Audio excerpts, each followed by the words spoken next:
लड़ाई भ्रष्टाचार के खिलाफ है, ये राक्षस है ना, इस राक्षस का संहार, इसका वध तो होना चाहिए कि नहीं होना चाहिए?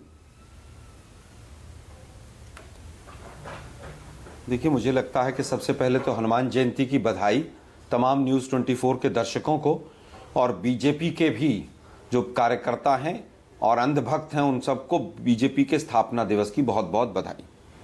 अब आता हूं मैं हनुमान जी और रामचंद्र जी पे। देखिए, हनुमान जी अपना शक्ति का सदुपयोग करते थे, दुरुपयोग नहीं करते थे। आज की सरकार अपनी शक्तियों का दुरुपयोग कर रही है, तो हनुमान जी से तुलना तो छोड़ ही दें। आज की सरकार एक व्यक्ति को, एक व्यापारी को बचाने के लिए अपनी पूरी ताकत लगाए हुए, और हनुमान जी ने अपनी पूरी ताकत मर्यादा पुरुषोत्तम के जो कार्य थे, जो उनका लक्ष्य था, उसको पूरा करने में लगाया था। बस इतना ही फर्क है। नहीं, तो इसमें आज अगर मैं वर्तमान जोड़ दूं, में आलोक बीच में इंटरव्यू कर रहा हूं, आप अपनी बात पूरी कीजिएगा कि एक औद्योगिक घराने को, एक परिवार को बचाने के लिए काम हो रहा है। आप भी तो अपना परिवार बचाने के लिए, गांधी नेहरू परिवार को बचाने के लिए पूरी राजनीतिक एक ये विमर्श आप खड़ा कर रहे हैं। अगर कार्रवाई हो रही है, आरोप है, तो कार्रवाई होने दीजिए। देखिए संदीप भाई, हमने तो कभी भी कार्रवाई ना हो ऐसा नहीं कहा। आज 13-14 साल होने को आए, एंटायर लूट, एंटायर झूठ और एंटायर पॉलिटिकल साइंस की सरकार चल रही है। इनको किसी ने रोका तो नहीं है। आज तक भी प्रिलिमिनरी इंक्वायरी चल रही है नेशनल हेराल्ड में। क्यों चल रही है भाई? इसीलिए तो सुप्रीम कोर्ट गए थे कि भाई इसका दुरुपयोग हो रहा है, तलवार लटका के रखिए, कब कौन सा बटन बंद करना है, कौन सा बटन चालू करना है। जब सीबीआई का डायरेक्टर लगे हमारे पक्ष में काम नहीं कर रहा है, तो रात को 2 बजे जाकर उसको दिल्ली पुलिस घेर लेती है कार्यालय को, उसकी पेंशन भी रोक देते हैं। और जो काम करे उसको 5-5 साल की एक्सटेंशन दे दीजिए, जो आपके मन मुनाफिक काम करे। एक सीबीआई के डायरेक्टर और एक ईडी के डायरेक्टर, दोनों का फर्क समझ लीजिए आप।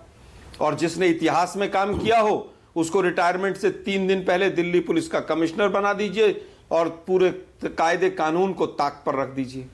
यही फर्क है।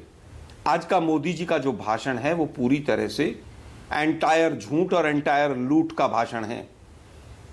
एक तरफ आज कहते हैं हनुमान जी, अरे हनुमान जी आज होते तो क्या देखते कि रामनवमी के दिन राज्यों में दंगे हो रहे हैं। ऐसा राम राज्य आ गया है नीचे, हनुमान जी उससे देखकर खुश होते क्या? विनाश, विद्वेष, विखंडन के पुरोधा विपक्षी राज्यों की सरकार है। आज ये बताना विकास और भूल गए विश्वास आप। की बात कर रहे हैं। पश्चिम बंगाल में तृणमूल की सरकार, देखिए बिहार सरकार किसी की भी में हो, आरजेडी जेडीयू की सरकार। मैं फिर कहूंगा, ये मुझे बताना पता भूल है, गए मुझे आप। पता है संदीप भाई। हाँ, लेकिन जिन जिन राज्यों में इनकी सरकार जिन राज्यों में होती है वहां दंगे नहीं होते। क्यों नहीं होते? और जब जब इनकी सरकार चली जाती है तो दंगे शुरू हो जाते हैं। तो ये चित भी कोई मेरी, रॉकेट पट भी साइंस मेरी। नहीं है। जो तमंचे लेकर तलवार लेकर घूमते हैं लोग, वो बीजेपी के नेताओं के साथ फोटो मिलते हैं उनके, और वही लोग जाकर किस तरह से बयानबाजी करते हैं मस्जिद के सामने, वो भी देखा है। पूरी तरह से गोली मारो कहने वाले लोग और कपड़ों से दंगाइयों को पहचानने वाले लोग आज सत्तासीन है। दुर्भाग्य ये है। आज ये राज्यों की बात नहीं है। उत्तर प्रदेश और बाकी चुनाव उत्तराखंड का होगा तो हिजाब का मुद्दा कर्नाटक में होगा। अब कर्नाटक का चुनाव होगा तो दंगे बिहार और बंगाल में होंगे। बात भ्रष्टाचार की हो रही है। हो गया है भ्रष्टाचार के दूसरे राज्य में आप अपनी कार्रवाई को बेमानी सिद्ध करने के लिए अडानी का मुद्दा उठा रहे हैं क्या? अडानी के मुद्दे पर सुप्रीम कोर्ट ने 6 सदस्यीय समिति बना रखी है, उसकी रिपोर्ट का इंतजार कीजिए। जेपीसी में तो आप खुद कह रहे हैं कि बीजेपी का बहुमत है, वो बना भी देगी, और जेपीसी में क्या निकलता है?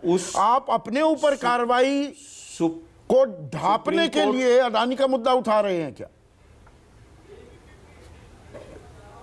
देखिए, मुझे लगता है कि सुप्रीम कोर्ट के प्रीव्यू में जो कमेटी बनी है, ना वो प्रधानमंत्री जी से सवाल पूछेगी, ना मंत्रियों से सवाल पूछेगी, उसकी किसी की हिम्मत नहीं है। सुप्रीम कोर्ट तो पहले ही कह चुका है बंद लिफाफों में देना नाम मुझे बंद कर दीजिए। लेकिन दुर्भाग्य ये है कि आप लड़ाई लड़ना चाहते हैं भ्रष्टाचार के खिलाफ, सारे भ्रष्टाचारियों को आत्मसात कर लेते हैं। आप लड़ाई लड़ना चाहते हैं भ्रष्टाचार से, पेगासस लगा देते हैं आप तमाम संवैधानिक संस्थाओं के हेड के यहां। कौन सा भ्रष्टाचार लड़ रहे थे आप नोटबंदी करते हैं और देश को गुमराह करते हैं। काला धन निकलेगा, पीला धन, सफेद धन, और पता चलता बीजेपी के कार्यालय सरकार की कार्रवाई को जायज बताया। देखिए, देखिए मैं फिर कहूंगा, जिस परिप्रेक्ष्य में बताया गया, हम सुप्रीम कोर्ट फिर दोबारा भी जाकर, हमारा संवैधानिक अधिकार है, हम खटखटाएंगे। सुप्रीम कोर्ट ने पिगेसेस में यह भी कहा कि सरकार हमारे साथ कॉपरेट नहीं करती है।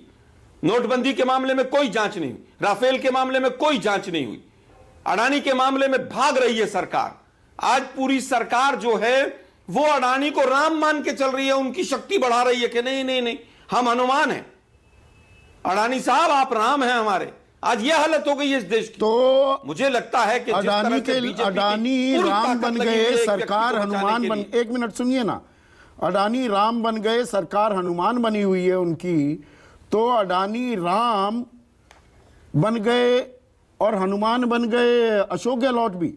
एक MOU 60,000 करोड़ का साइन किया हुआ है ना राजस्थान सरकार ने, और मैंने अशोक गहलोत का इंटरव्यू किया, ये सवाल पूछा मैंने कहा अगर अडानी भ्रष्टाचार की बिना पर, मित्रता घनिष्ठता के चलते, सरकार की पैरवी के चलते इतने बड़े बन गए तो आप रद्द कर दीजिए ना ये सारे करार। उन्होंने कहा ऐसे थोड़ा होता है, आरोप सिद्ध हो जाए तो वहां हनुमान आपके ही मुख्यमंत्री नहीं बने हुए क्या? संदीप भाई, हम किसी व्यापारी, एक मिनट संदीप भाई, हम किसी व्यापारी के खिलाफ नहीं हैं, हम व्यापार करने के खिलाफ नहीं हैं, व्यापार के गलत तरीके से व्यापार जो किया जा रहा है उसके खिलाफ हैं। तो गलत तरीके से व्यापार किया जा रहा है, उस व्यापारी के साथ करार क्यों कर रहे हैं? 14वां बंदरगाह, अरे भाई हम फिर कह रहे हैं 14वां बंदरगाह दिया गया है, हम कह रहे हैं उनकी भी जांच कराइए ना। अगर गहलोत जी ने गलत तरीके से कोई करार बंदरगाह दिया गया, आप ये सवाल उठाते हैं, इतने हवाई अड्डे कैसे दे दिए, रक्षा सौदों में कैसे, रक्षा क्षेत्र में कैसे घुस गए, ये सवाल जब उठाते हैं तो वो राजस्थान में भी तो घुस रहा है वो औद्योगिक समूह, और आप हरी झंडी दिखा रहे हैं।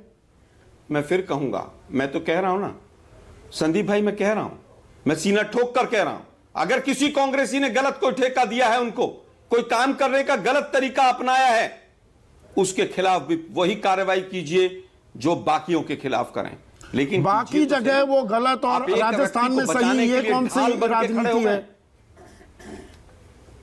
मैं नहीं कह रहा सही है गलत है।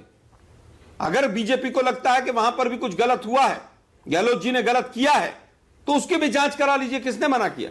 हम तो मना ही नहीं कर रहे। ठीक है, राजीव राय